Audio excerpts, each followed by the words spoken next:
Dia memikirkan nasibnya sendiri. Dia nggak pikirin nasib kita. Itu bajingan. Relawan Jokowi ramai-ramai mendatangi Badan Reserse Kriminal atau Bareskrim Polri Jakarta Selatan untuk melaporkan pengamat politik sekaligus akademisi Rocky Gerung atas dugaan penghinaan terhadap Presiden Joko Widodo.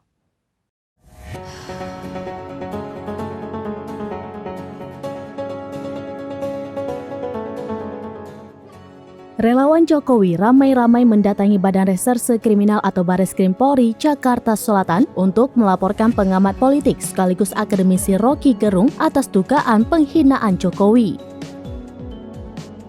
Namun demikian, laporan polisi yang mereka ajukan ditolak polisi.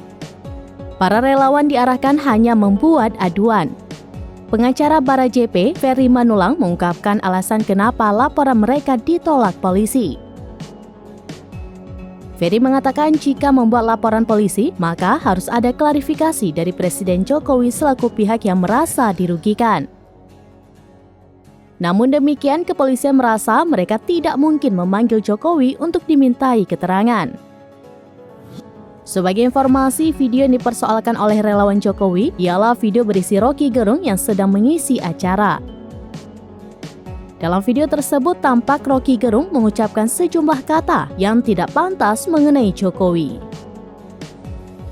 Begitu Jokowi kehilangan kekuasaannya, dia jadi rakyat biasa. Gak ada yang peduli nanti. Tetapi ambisi Jokowi adalah mempertahankan legasinya.